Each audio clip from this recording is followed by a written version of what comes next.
నమస్తే. కేంద్రంలో ఉన్నటువంటి నరేంద్ర మోడీ గారి ప్రభుత్వము మొత్తం భారతదేశంలో కొన్ని పట్టణాలను స్మార్ట్ సిటీస్గా ఎంపిక చేసి స్మార్ట్ సిటీ డెవలప్మెంట్ స్కీమ్ ద్వారా ఆయా పట్టణాలకి నిధులను అందజేసి అభివృద్ధి పదంలో దూసుకుపోయేలా చేయడాన్ని ఒక పథకంగా పెట్టుకొని తెలంగాణ రాష్ట్రంలో కూడా ఒక 2 నగరాలను ఆ స్కీమ్ కింద ఎంపిక చేయడం జరిగింది. అయితే తెలంగాణలో వరంగల్ అండ్ కరీంనగర్ ఈ 2 నగరాలు స్మార్ట్ సిటీస్గా ఎంపిక అయ్యాయి. అయితే ప్రస్తుతం మనం కరీంనగర్ పట్టణానికి కేంద్రం నుంచి స్మార్ట్ సిటీస్ పథకంలో భాగంగా ఎంత డబ్బు వచ్చింది అనేటువంటిది మనం ఒకసారి చూద్దాం. ఈ స్మార్ట్ సిటీ డెవలప్మెంట్ ఫండ్స్ కింద కరీంనగర్ పట్టణానికి 429 కోట్ల రూపాయలు గత 5 సంవత్సరాల కాలం నుంచి వచ్చాయి. అవి సరిపోకపోతే మళ్ళీ ఒక 80 కోట్ల రూపాయలు కేంద్రం విడుదల చేయడం జరిగింది.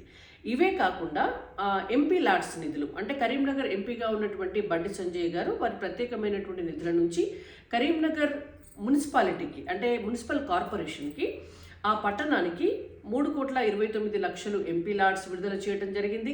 స్వచ్ఛ భారత్ మిషన్ కింద 6,84,00,000 రూపాయలు కేంద్రం నుంచి రావటం జరిగింది. 14th ఫైనాన్స్ కమిషన్ కింద 14,61,00,000 రూపాయలు రావటం జరిగింది. ఆ తర్వాత వచ్చిన 15th ఫైనాన్స్ కమిషన్ కింద 62 కోట్ల రూపాయలు కరీంనగర్ మున్సిపల్ కార్పొరేషన్కి రావటం జరిగింది. నగర వయో యోజన కింద 26 లక్షల రూపాయలు రావటం జరిగింది. అర్బన్ ఆరోగ్య కేంద్రాలు కోసం 5,72,00,000 రూపాయలను కేటాయించడం జరిగింది. ఇవన్నీ కూడా అచ్చంగా కేంద్ర నిధులే. అవే కాకుండా ఇంకా కూడా ఏంటంటే పారిశుద్ధ్య నిర్వహణ కోసం ఒక 10 అధునాతనమైనటువంటి వాహనాలని కొనడం కొరకు 5,59,00,000, మరుగుదొడ్ల నిర్మాణం కొరకు 2,20,00,000, ప్రకృతి వనాల కోసము మళ్ళీ కేంద్ర నిధులు ఒక్కొక్క ప్రకృతి వనముకి దాదాపుగా 3 నుంచి 4 లక్షల రూపాయలు, అలాగే 22 నర్సరీలు వాటికి కూడా కేటాయించడం జరిగింది.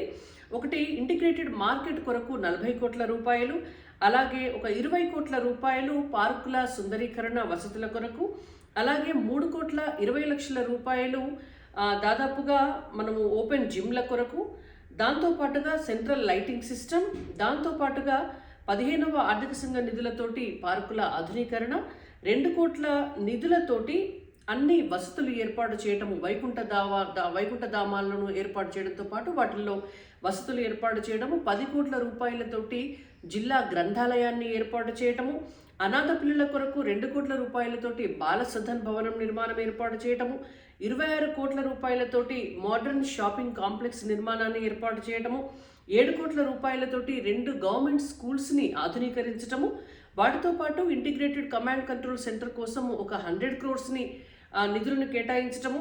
ఇక వీటన్నిటికీ మించి అమృత్ నిధులతోటి మొత్తం కరీంనగర్ పట్టణంలో ఉన్నటువంటి ప్రతి కుటుంబానికి కూడా తాగునీరు అందించాలనేటువంటి లక్ష్యంతో అమృత్ 1.0 కింద 132 కోట్ల రూపాయలు, అలాగే అమృత్ 2.0 కింద 147 కోట్ల రూపాయలతోటి మొత్తం పట్టణానికి అంటే ఆ మున్సిపల్ కార్పొరేషన్ పరిధిలో ఉన్నటువంటి ప్రతి కుటుంబానికి కూడా మంచినీటి సదుపాయాన్ని ఏర్పాటు చేయడం అంటే దాదాపుగా ఒక 1,000-2,000 కోట్ల రూపాయల కేంద్ర నిధులతోటి కరీంనగర్ మున్సిపల్ కార్పొరేషన్ అభివృద్ధి చెందింది. అంటే పల్లెలే కాదు పట్టణాలను కూడా అభివృద్ధి చెందాలనేటువంటి లక్ష్యంతో స్మార్ట్ సిటీస్ని డెవలప్ చేస్తే ఈ రాష్ట్రం కూడా అభివృద్ధి చెందుతుందనేటువంటి లక్ష్యంతో కేంద్రం ప్రతి ఒక్క అంశం పైన దృష్టి సారిస్తోంది. సో తెలంగాణ అభివృద్ధి కేంద్ర ప్రభుత్వ లక్ష్యం. రాబోయే మున్సిపల్ ఎన్నికల్లో భారతీయ జనతా పార్టీ అభ్యర్థులకు ఓటు వేసి మరింత అభివృద్ధికి దోహదపడాల్సిందిగా ఓటర్లందరికీ కూడా విజ్ఞప్తి.